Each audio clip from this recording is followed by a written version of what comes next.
Welcome to Native America Calling. I'm Sean Spruce. A year-long legal battle over federal funding that helps support tribal libraries just ended with the Trump administration reversing almost $300 million in cuts. That's good news for the institutions that have fought to keep that funding, but at the same time, President Trump is targeting the funding in his most recent budget proposal. And federal guidelines for libraries that rely on that funding call for a shift toward the president's patriotic agenda. More with tribal library advocates after the news.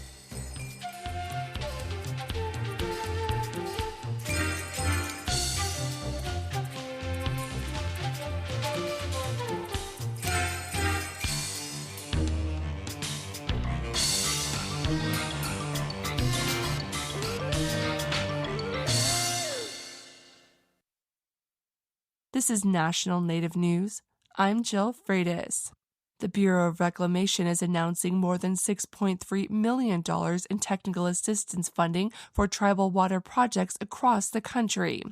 The funding, announced in Washington, D.C., will support 10 projects aimed at improving access to clean and reliable water in Native communities. The investment comes through the agency's Native American Affairs Technical Assistance Program, which helps federally recognized tribes manage, develop, and protect water resources. Officials say the program is part of the federal government's trust responsibility to tribes and has supported projects across 17 western states since 2016. Acting Commissioner Scott Cameron says the need for these projects remains urgent. In a statement, Cameron says, quote, "These projects speak to the needs that remain in these communities. Many focus on ensuring communities have safe drinking water and sanitation," end quote. The funded projects include a range of water infrastructure improvements, from drinking water system installation and rehabilitation to wastewater and lagoon construction, well installation, and water quality testing. Among the largest awards, the Swinomish Indian Tribal Community and Spirit Lake Tribe will each receive $1 million for water system upgrades and wastewater infrastructure.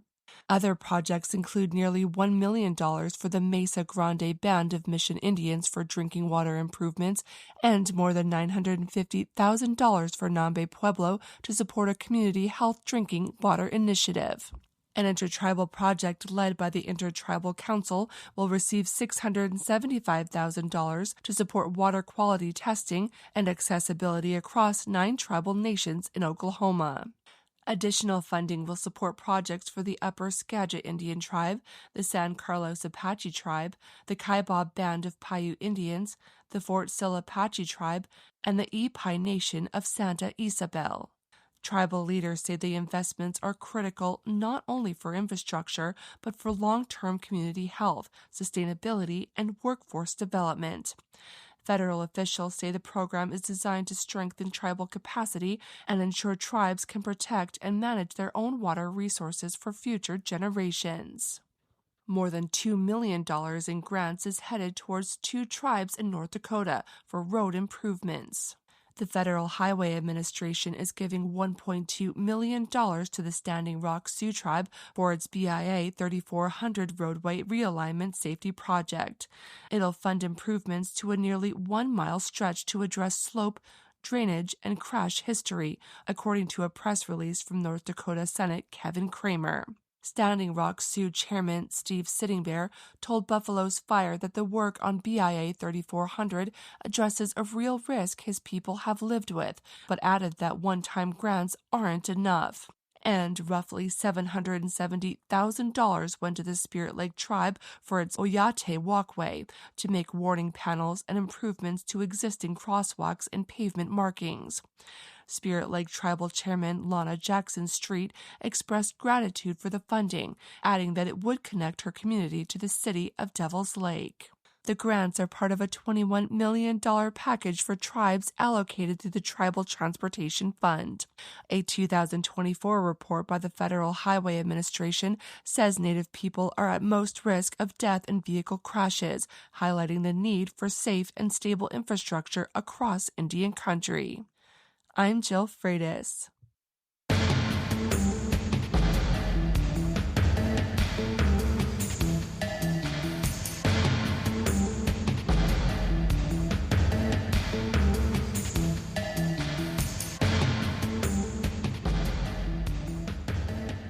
National Native News is produced by Koahnic Broadcast Corporation with funding by the Corporation for Public Broadcasting. Support by the Gathering of Nations Powwow. The last dance is this April 24th and 25th at Expo, New Mexico. See the outgoing of current Miss Indian World, Dania Wawasuk, Saturday, April 25th. Tickets at gatheringofnations.com and at the gates.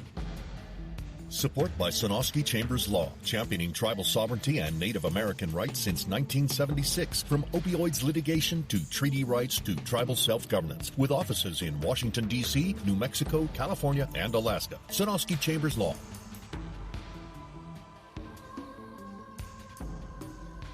Native Voice One, the Native American Radio Network.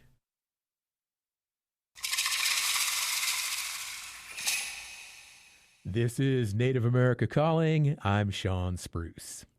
After a year of legal battles, the federal agency that oversees grants and other services to public libraries is on firmer ground. But the future of the Institute of Museum and Library Services remains on the chopping block, and new restrictions that go with federal funding could change how tribal libraries operate. The Trump administration just settled a lawsuit challenging its year-long effort to dismantle the Institute. That provided libraries that receive grants some relief from the federal government's effort to claw that money back. Still, the uncertainty forced some tribal libraries to cut staff, eliminate programs, and even close their doors. It's National Library Week, and we're getting updates about trends for public libraries in Native communities. We'll also talk about what some Native advocates and authors are doing to counter efforts to ban books with Native themes. Listeners, you can join our conversation today. Give us a call. The number is 1-800-996-2848. That is also 1-800-99-NATIVE. Let's now meet today's guest. Joining us from Farmington, New Mexico is Jennifer Himmelreich. She is the senior consultant for the Association of Tribal Archives, Libraries, and Museums, Tribal Library Council. She is Dene. Jennifer, hello, and welcome to Native America Calling. Hello, Sean. Thank you for inviting me to join. Absolutely. Joining us from Santa Fe, New Mexico is Cassandra Osterloh. She is the New Mexico State Library Tribal Libraries Program Coordinator, and she is a citizen of the Cherokee Nation. Cassandra, welcome back to Native America Calling. Thank you, Sean. Again, thank you for inviting me for a second time. For sure, you bet. Now, joining us also today from Albuquerque, New Mexico, we have Laurel Goodluck. She is an author and a member of the Freedom to Read New Mexico Coalition, and she is Mandan, Hidatsa, and Tsimshian. Laurel, always a pleasure to have you on the show. Welcome back. Oh, it's great to be here. Thanks for having me. For sure. Let's go ahead and get our conversation started. Jennifer, I want to begin with you because the Trump administration effectively eliminated the Institute of Museum and Library Services a year ago while you were working for the agency. Tell us about the federal cuts and what they looked like from your point of view. I think, I was the senior program officer leading the programs that funded Native America, Alaska Native, and Native Hawaiian library services. Having worked with these programs, I know federal funding often serves as catalytic funding.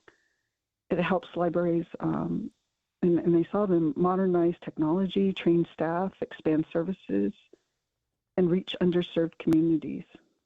So when the resources tightened or were completely pulled away, Native communities felt that sharply because their budgets were already thin. Many tribal libraries do extraordinary work with modest resources. Any reduction in flexible support can create strain, especially in rural and underserved areas. Mm-hmm. Tell us more about the Institute of Museum and Library Services. What types of services are they able to offer? Also, the expertise that they provide. Yeah, IMLS has played an important national role by investing in museums and libraries through grants, research, capacity building, and really funding innovation. For tribal libraries specifically, those funds have often supported things like technology access, collections building, language preservation, staff development, strategic planning, digitization, and community programming. For many communities, IMLS funding has helped turn local vision into practical services. Mm-hmm. I'm interested in the research component there. What types of research are they looking at, and what is the data that they need in order to effectively serve so many libraries across the country? Yeah, there's the data about libraries is really, sometimes IMLS is the only agency that gathers that data. And it tells where tribal libraries, where libraries exist, who they serve, what their budgets are. And we have a big public library survey that IMLS produces regularly that tells about what these services look like. I think where we see the gap in tribal libraries is that sometimes these sort of public libraries survey models don't really get at sort of the nuance and the complexity that surround tribal libraries. Mm-hmm. Because if you can't be counted in the data, it's really hard to get the federal funding. Okay. Well, let's talk more. Mm-hmm. Okay, let's talk more about the difference between tribal libraries and public libraries, and specifically, how are they funded? Yeah, traditional public libraries often have recurring local revenue streams, such as municipal or county tax support. Tribal libraries rely on a more blended model.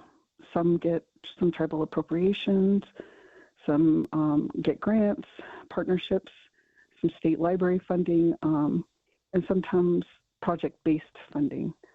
That means some tribal libraries have had to become highly innovative, but it also can mean less predictability. The long-term opportunity is to create more stable, reoccurring support while preserving tribal self-determination. Jennifer, like we mentioned at the beginning of the show, the administration just settled a lawsuit by the agency and library advocates over the efforts to eliminate federal funding. What do we take away from that settlement? What does it mean in the big picture? My understanding is that the recent settlement, around this to dismantle and reduce the operations of IMLS, the settlement affirms that the agency will continue its congressionally mandated work in grant-making functions. Practically speaking, I think what matters most is it provides clarity that the agency continues operating and that previously disrupted grants and functions are restored or stabilized. Now, some libraries, it was so bad for them that they actually had to close. Others had to lay off staff and cut hours, reduce services. What about you folks? How were you impacted in the libraries that you work with? I think, this sort of change in funding really was unprecedented. IMLS has been a really stable source of funding for all public libraries for 30 years since its development. And so what we saw this last year really shook libraries across the country, the course to it, because there are the competitive grant programs like that I oversaw, but there are also funding that came through state library agencies, and this is public taxpayer funding that is paid to the state based on population-based formulas, and that funding was also disrupted as part of this disruption of services for IMLS. So I think there was a lot of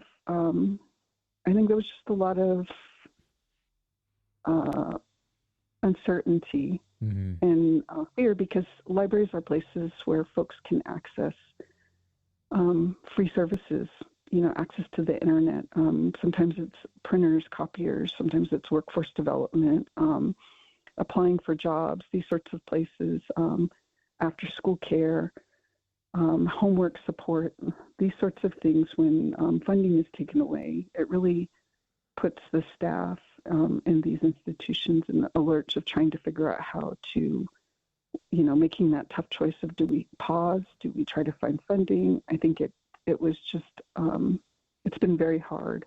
Okay. What I hear over and over from libraries. Well, I noticed that in many cases, libraries serve as community hubs, and I frequently attend meetings because they offer meeting space and other amenities as well. So I can certainly understand what you're describing here. Now, Jennifer, I want to ask you about the Tribal Libraries Council that you're helping to develop under the Association of Tribal Archives, Libraries, and Museums. What's the goal?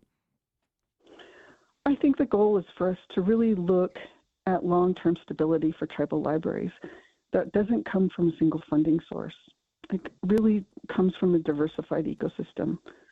It can include things like tribal investment, federal partnerships, philanthropy, and strategic collaboration across sectors like education and workforce development. Sometimes libraries are unseen and forgotten and just sort of assumed to be there, and we've learned in the last year that's something we can't rely on. So we're really looking at this as an opportunity to strengthen these support systems while preserving local control over how services are defined and delivered.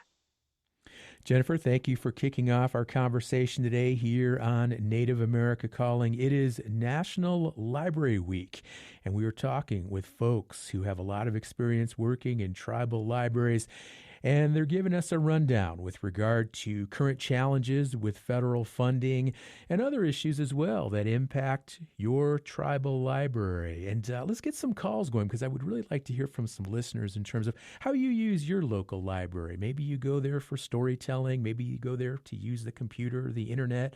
Or maybe you check out a book every now and then, or you go to a reading, something like that. Whatever it is, let's get some calls going, and let's hear what libraries mean to you in the community that you live in.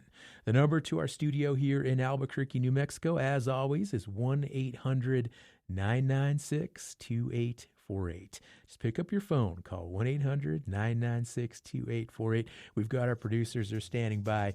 We'll get your comments on the air. Stay with us. We'll be right back after this short break.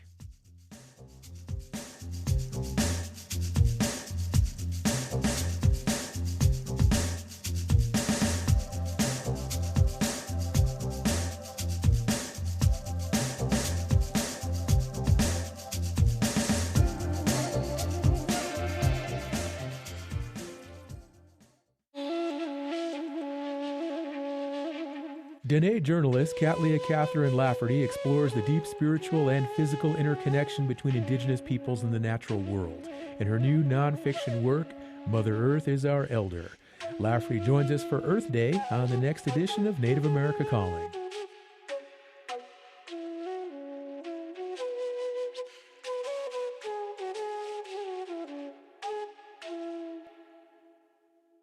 Every family caregiver could use help finding the necessary resources to care for their loved one. The AARP Family Caregiver Resource Guide helps family caregivers access key programs, services, and agencies in their communities.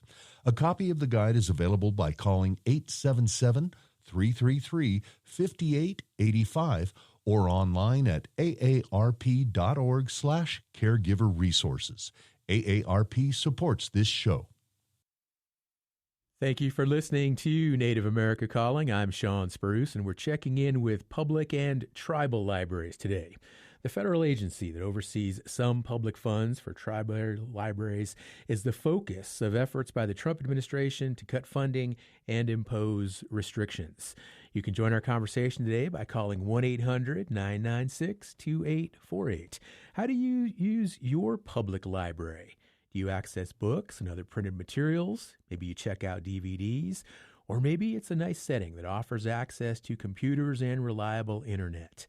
Let us know. Our number to the studio here is 1-800-99-NATIVE.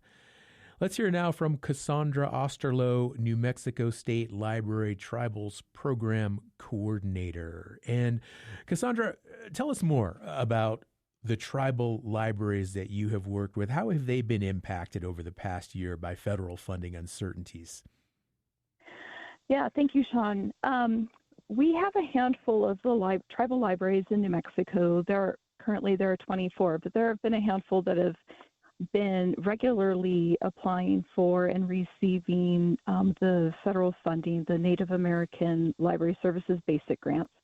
And for some of them, this was a way to have hours that were typically in the evening or on the weekends where they may not have had the staff usually to do that, or to add extra staffing for summer programming where they might have more kids and more people in the library need that little bit of extra help.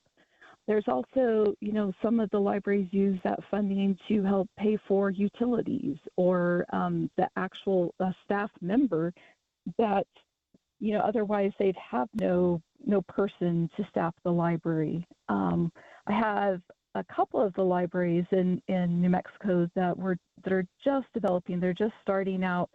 And so they had received one of the competitive grants and, were able to get their library going, get collections and materials on the shelves, books, computers, staffing. And so when they lost that funding, the staff were let go, the library was shut down. So it was very difficult for those communities when that happened, especially since one of those particular instances, they were just starting their library, just getting it going, just getting community members in the door.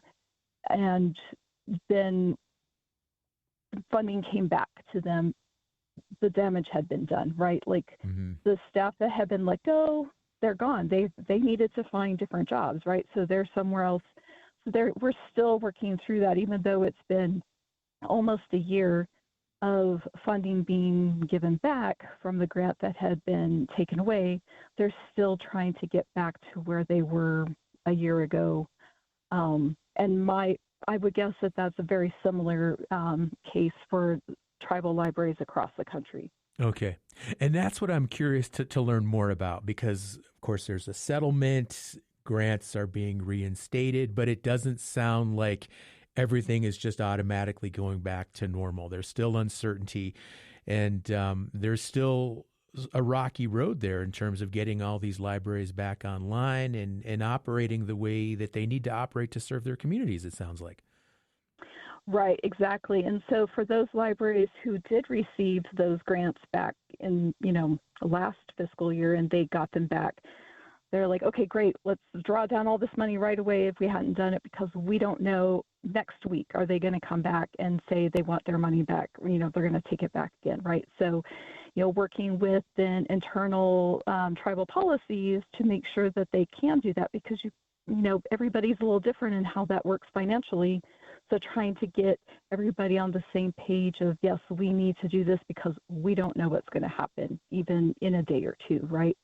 And then this year, grants opened again like they normally would, like we see in the past, yearly and yearly. And there was a hesitancy as to whether we should even, librarians were like, should we even apply for these? Are we going to go through this same, roller coaster and have money, not have money? Can we even rely on that? Should we be relying on it? Yes, that's a different question, right? Like about sustainability. But if that's something that a library is expected to do through their administration to get those types of grants, then it becomes like, yes, we need to do this, but are we going to have issues again? Mm-hmm. What are they going to expect from us, right? Those types of questions were coming up a lot. And a lot of the librarians were really hesitant to apply for those grants, even though they really needed them. All right. We have a caller on the line. This is Gerald up in Fort Berthold, North Dakota, listening on radio station KMHA. Hello, Gerald. You're on the air, brother. Hello. Nice to meet you. Good to have you on the show. What's your comment? Oh, yeah, I go to libraries a lot. I go into city libraries in Bismarck, and when I come home, there are no libraries within the segments. And when I was in Arizona, they developed a library for the community, the Pimas, and they have a nice library. And it's not, we got to get out of the library thinking of just books and checking out DVDs, but it can be an establishment where you can do, research work at regular libraries. Yeah, they have that, computers, and you can also, help out with jobs. Just little things that a community can do for a library. And volunteer is another big thing that really helps. And then you worry about infrastructure payments. That would be where your resources go. But people volunteering in the community would be a great benefit, and it relieves a lot of that tension and a lot of that financial burden. But also, they need to structure libraries, like a community gathering and places where you can go and research and read, study, and get on the computer and do the things you need to do, because they're really limited on small reservations or other reservations. That's what I like to say. Hey, Gerald, that was a great take. Really appreciate you joining the conversation. And you speak to this idea that libraries, of course, have become community hubs in many situations. And Jennifer, I'd like for you to respond, because Gerald mentions the importance of volunteering at libraries. And up in Farmington, New Mexico, are you folks dependent on volunteers to staff libraries and to help with support? The Farmington Library is in the city. It's not on the reservation, so I think it runs a little. The way it's funded, I'm sure, is different than libraries that we typically see on tribal library lands. But yeah, I think I appreciate the caller's comments, and it's so very true that in smaller communities, it can be hard to find the space because of issues with land and building on tribal lands, and then to maintain it over time. Even the IMLS funding that we did have was very project-based, meaning it could pay for projects that were not infrastructure or capital. So what we're missing is funding that really helps to get at sort of the building, the expansion, the updating, the renovating of libraries that we would see over and over in applications in need. And this is a common problem, but there are the tribal libraries that do it are really phenomenal. And I definitely want to say that it's not a one-size-fits-all. Just like there are many, many tribal communities across the country, there are different tribal libraries. And some of those that have found stability and I call them rock star librarian directors, have really found ways of navigating shifting sands all the time, be it funding, be it tribal politics, be it things like the pandemic. These are folks that know how to manage whatever situation comes at them. And these are folks that I hope that I can work more closely with to learn how they pick up these sort of resiliency skills when it comes to leading these community hubs. What are they thinking about? What are the relationships they're building, so that the place is really recognized as a community as essential and not just a need. All right. Thank you, Jennifer. 1-800-996-2848 is the number for other listeners who would like to join the conversation. We just heard from Gerald up in Fort Berthold, and you could be our next caller to join the show today. Again, the number is 1-800-99-NATIVE. And I want to go back now to Cassandra Osterloh. And Cassandra, let's talk more about funding and specifically what lies ahead, because the president eliminated funding, about $290 million for the Institute of Museum and Library Services that we're talking about today, IMLS. And this is in his proposed federal budget that's upcoming. Congress, of course, has to act on that in order for it to take effect. But what do we know about the prospects for that funding going forward? Because it looks very much to be in jeopardy right now. That's a good question. I don't know. Okay. I don't know what the prospects are for that funding, right? Just like it's such an uncertain time, and really, right, we've seen even just in this past year how things have changed so much from one day to the next, that it's very difficult, again, for the tribal libraries, for the state libraries to really be able to plan what they can do, what they should be doing, what they need to be doing, without having that certainty, right, of there that is set up by law, but it's, it's zero right now, right? Mm-hmm. That's what they're looking at. So yeah, that's what I don't know what that answer to that is, really. Okay, we'll just wait and see, I suppose. Right. Let's also talk about guidelines here, because grants that IMLS administers to libraries now come with these implied guidelines by the administration. And what control now does the administration have over how library grants are administered, and what can you tell us about these guidelines? Which guidelines specifically are you referring to? Are the ones that they're looking at for the 250th anniversary, or something Primarily, different? Or yeah, specifically about this whole movement to promote patriotism in the United States, and specifically with regard to historical events or topics that some people might feel offended by or feel insulted by, and in any way apparently, reflect poorly on the legacy and history of the United States as the Trump administration sees it. Right. So my understanding is that there are directives, right, of what's supposed to be looked at and determined through those grant applications, but typically more through the competitive grants. For some of the librarians that I worked with, the tribal librarians looking to some of those Native American library service grants, they did have questions about that. Like, are we supposed to be including information about these different projects that are, supposed to be honoring, this 250th year, all that type of thing? And we were told no, specifically for the tribal libraries, that was not something that needed to be a part of their grant application. So in that way, it gave them a little bit of, let's say, breathing room. But for the other more competitive grants that are outside of the Native American Library Services grants, I don't know, because my guess is they're, the staff that are at IMLS now are like I said, been given directives of this is what you need to look for and this is what we want or don't want. Okay.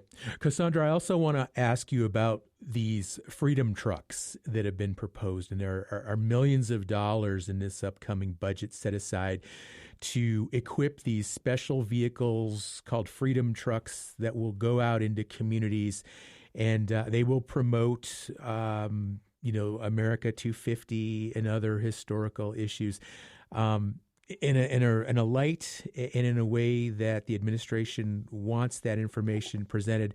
And they've actually partnered with a pretty conservative group that is providing the consulting experience to build out these trucks and to provide information and resources in these vehicles. What more do you know about this? It's interesting. Actually, I don't really know much more than what you just mentioned. Okay. It's something that, that's not part of what I work with, so not really as familiar with it than just those basics. Gotcha. Okay. Jennifer, what about you? Have you heard of the freedom trucks? If so, what can you tell us? I've heard of them just through newspaper articles sort of talking about it, but the funding of it came after I left IMLS, and so I think it's an interesting decision to have made, I think, and I don't know what else to say except as I have no additional information about it. Okay.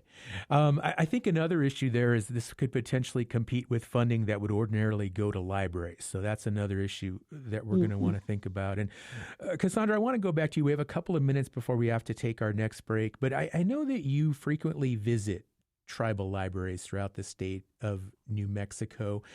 And I'd like to hear a little bit more about just the importance of these tribal libraries and also how popular are libraries. I mean, we heard from the caller earlier, Gerald mentioned these community hubs and a lot of services that they provide. And I remember as a kid, like during the summertime, we would spend a lot of time at libraries just because we didn't have as much access to technology that we do now. But I'm curious, how popular are libraries in communities today?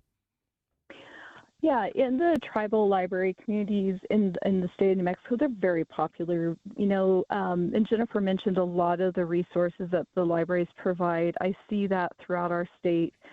The tribal libraries are there for the kids coming in after school. Many of them have after-school programs specifically, with those kids for tutoring.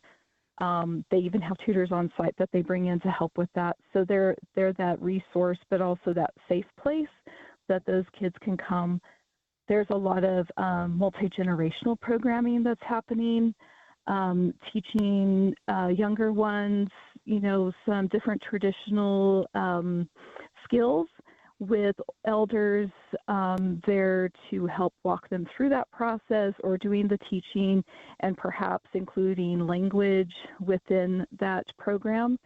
So those have been very popular, as well as just straight up language programs. One of the libraries told me they recently started a language program. The first night they had 9.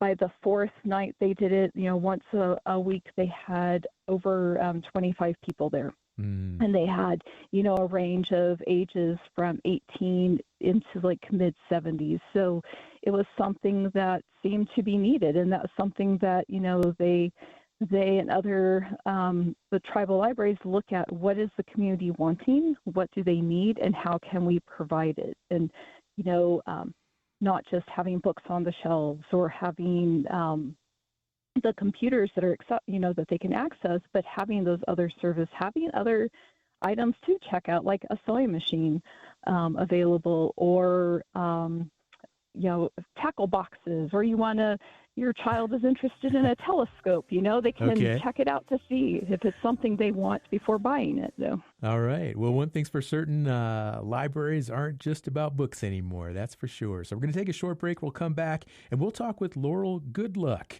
author and member of the Freedom to Read New Mexico Coalition. Stay with us, folks.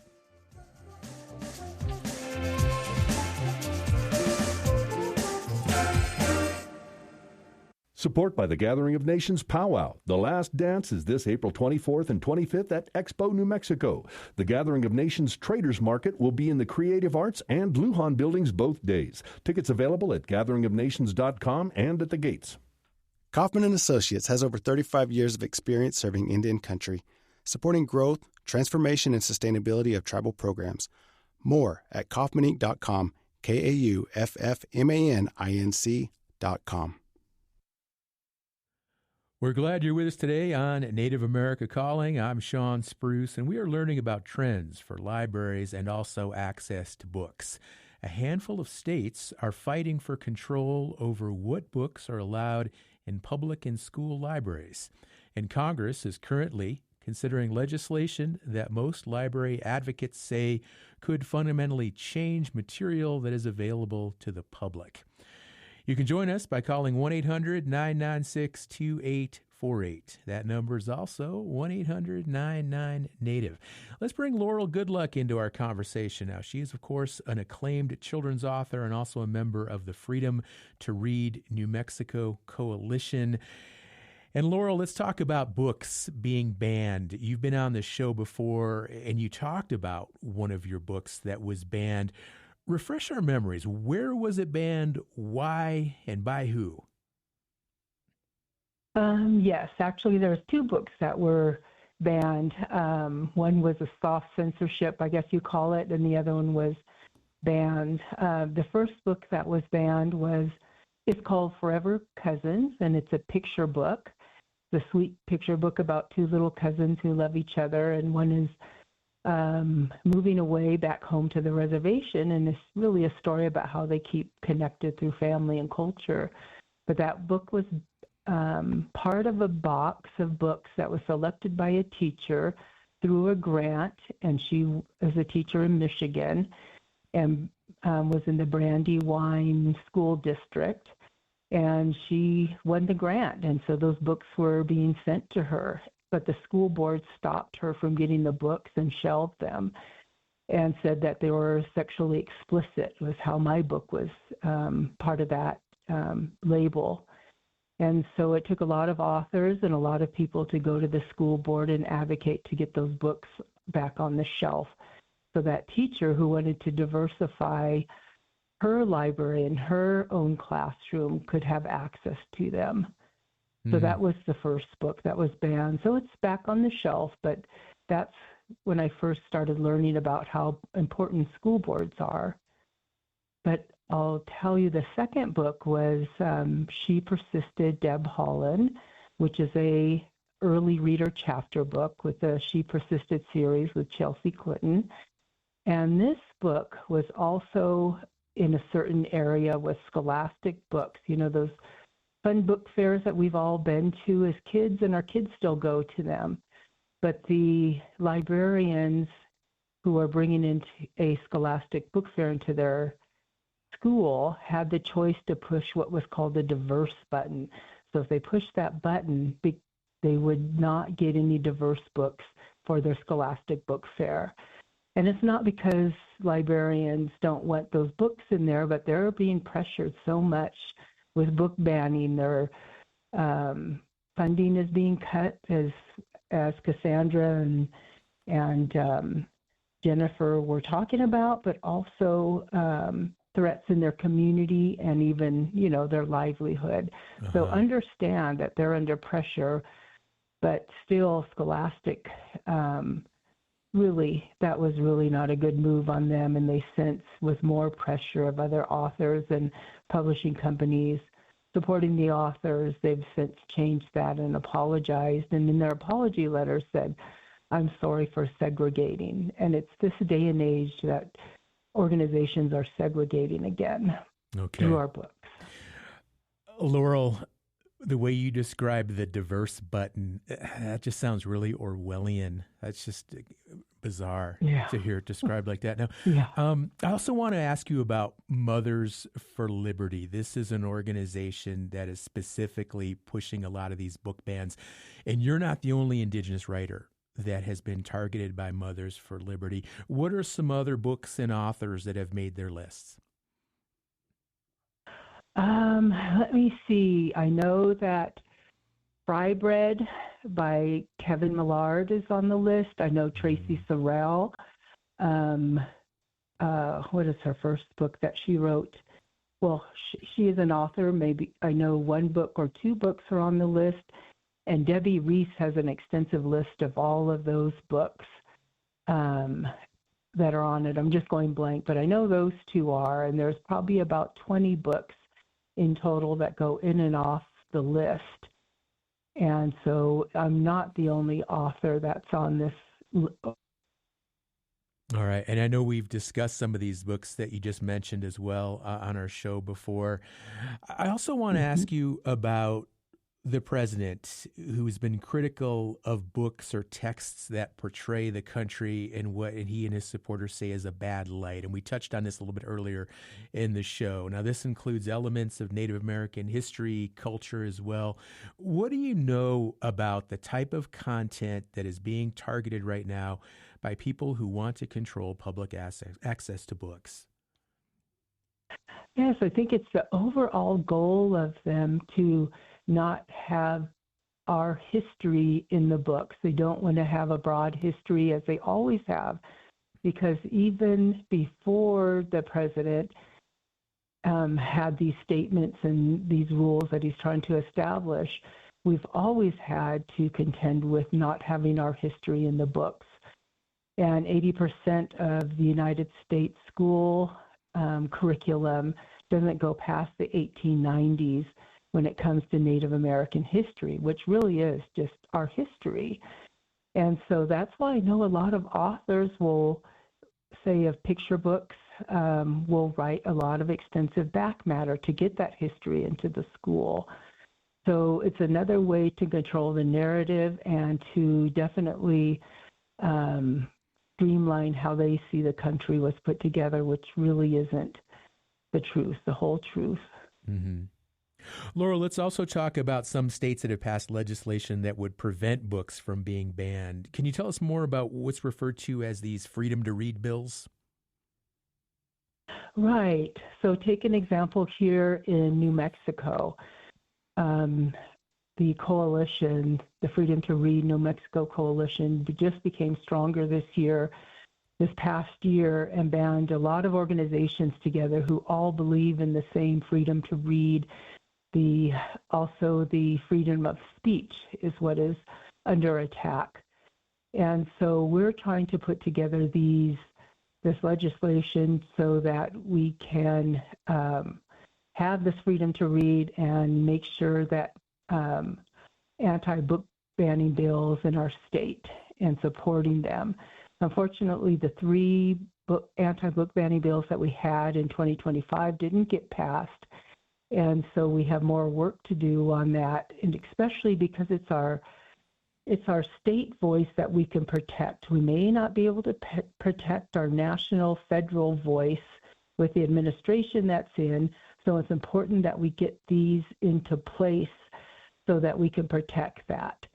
And with this new bill, H.R. 7661, this overall bill is a threatening bill because it's kind of vague, but it's more like a anti-trans bill at this point, and it names some about diverse books, but it will expand into larger if it gets passed, and that's something that we need as a nation to work on that. All right, thank you, Laurel. Let's go back to the phones. We have Leo on the line. He's up in northern Wisconsin, and he's listening to the show today on station WOJB. Leo, you were on the air. Welcome. Yes. Hello, Sean. Thanks for having me on. Absolutely, Leo. What's on your mind today? Well, I love using the library. I've used it all my life, especially in the winter time when it gets cold up here. Then I read books on science or mechanics or whatever I find on the news, a new writer or something. Mm-hmm. But the way they're canceling books and trying to close down the libraries, this administration seriously does not want educated, knowledgeable people that vote. They're trying to take that away. They're trying to erase the possibilities of even learning stuff on your own through what's written out there. Okay. And they don't want educated voting people that are educated ask questions. Then they demand answers. And this administration does not want any of that. Okay. Educated, critical thought at risk. Is that what you're saying, Leo? That's what and it's starting with the very youngest people, because that's what they're trying to close out these books that have one word in there that they do not like or something. I've seen different things like that, you know, but. All right. Leo, thanks for joining the conversation today. That's up in northern Wisconsin. Leo joining us, listening on station WOJB. Now we have Mary, another caller who is here in Albuquerque, listening on KUNM. Hi, Mary. You are on the air as well. Hi there. How are you? I'm doing well. I would like to sort of have a little bit different take on what you all have been talking about today. In New Mexico and other states, we've been fortunate to partner with tribal and public libraries to connect residents with civil legal services for low and middle income New Mexicans. Librarians have to share information. They know how to do that, and they love to do that. And they are critical partners in hearing from their patrons about help that they need. And if it's a situation that we see commonly, that the patron doesn't know that their problem or their need is a legal problem, then the librarians have been very helpful over the last few years in being able to connect those people who need help with a legal services provider. And in New Mexico, taking the lead on from the legal side on this partnership is the Civil Legal Services Commission and the Access to Justice Commission. And both of these commissions are intended to assist low and middle income New Mexicans with their legal problems. Okay. And like I said, other states do it as well. Minnesota, Alaska are two that come to mind that Civil Legal Services partners with tribes. All right. Mary, thank you for joining the conversation as well. You sound like you're really dialed into this issue, so really appreciate your comments. And again, talking about civil legal services, that is an aspect of public libraries and tribal libraries that we have not talked about yet on our show. So really appreciate your insights and your perspectives. And Laurel, I want to go back to you as we begin to wind down the show and going back to this issue of banned books, because I'm really curious to know who makes the decisions about what books are available in public libraries or in tribal libraries? Even who is it that sits down and decides, okay, we're going to choose this book on the shelf, we're not going to choose that one? How does that all take place? And does the community have input in any of these decisions? Trained librarians and educators in the public libraries and the school libraries that have been trained. They go to school, they get educated, and they are the ones that are the gatekeepers to the books that are offered on the shelf. And the system's been in place for a long time. And if there is a parent who may not agree with their child reading a certain book, well, there's a system in place for that too, where they can file some forms and talk with them about it, express it, and if their child they don't want their child to read that book, then they don't. So there's a good system in place for that. But as an author perspective, as a diverse author, as an Indigenous author perspective, our network of authors are always supporting each other because a lot of librarians may not know about our books. And so we're always going into the library system and filling out the form electronically saying, can you please get this book in your library? So there's input in that way that community can ask for the book to be on the shelf. And there's also a We Needs Diverse Books. I would, if you're interested to know how diverse books first finally got back into publishing about 10 years ago, because we really weren't in publishing modern Native authors telling our own stories. Mm-hmm. They help push this advocacy through. And now on their website, there's Indigenous Reads Rising. And if you Google that, you can find all the diverse books of my friends and colleagues of these beautiful children's books that they're writing, from board books all the way up to young adult books and all in between. And there's these beautiful books ready to be on these librarians' shelves. It's just a matter of finding them now because we're kind of new back into publishing our own voice in books. Laurel, we have time for one more question, and I want to ask your advice here because I think a lot of what we're talking about today is celebrating the legacy of libraries, tribal libraries, especially in our communities. Mm-hmm. And things have changed, right? Times have changed and people access information differently. But there is a history and a beauty to libraries that dates back many, many generations. And how can we encourage families and communities, and especially our young people, to just value and appreciate what libraries offer? Yeah, I think last year I made it a goal to get to know our librarians in the state and nationally, and found out all the beautiful things that they're doing in their libraries. Like Cassandra was mentioning, that there's so much more, and even the caller was mentioning there's so much more that they offer. They're almost like a social service, and they're public and they're free. They're like the only thing that's free.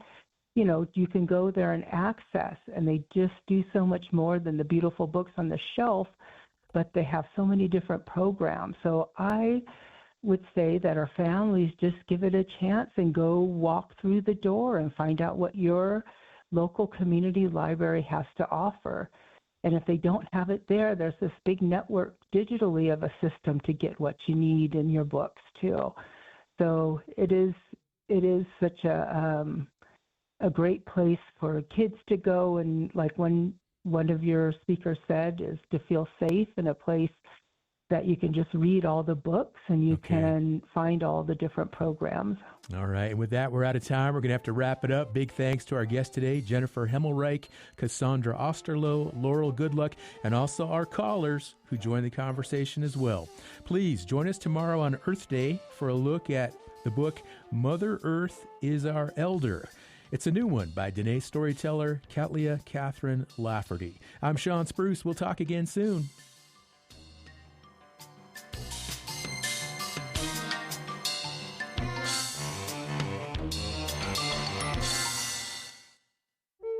Support from Davis Kaelin Law Firm, a New Mexico firm standing with Native families suffering catastrophic loss. When tragedy strikes Indian country, Davis Kaelin fights to restore stability, dignity, and justice, bringing a voice to Native families and communities for 20 years. More information, daviskaelin.com. Support by the Gathering of Nations Powwow. The last dance is this April 24th and 25th at Expo, New Mexico. See the outgoing of current Miss Indian World, Dania Wawasuk, Saturday, April 25th. Tickets at gatheringofnations.com and at the gates. Who protects Indian country? Amerind does. As the only 100% tribally owned insurance carrier, Amerind helps strengthen tribal communities by providing reliable insurance coverage and keeping dollars in Indian country. From property and liability to commercial auto and tribal workers' compensation, Amerind is here to protect what matters. Celebrating 40 years of serving Indian country. Learn more at amerind.com. That's AMERIND.com.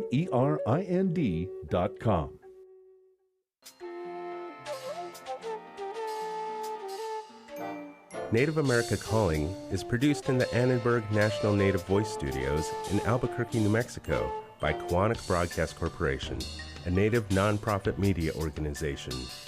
Funding is provided by the Corporation for Public Broadcasting with support from the Public Radio Satellite Service. Music is by Brent Michael Davids. Native Voice One, the Native American Radio Network.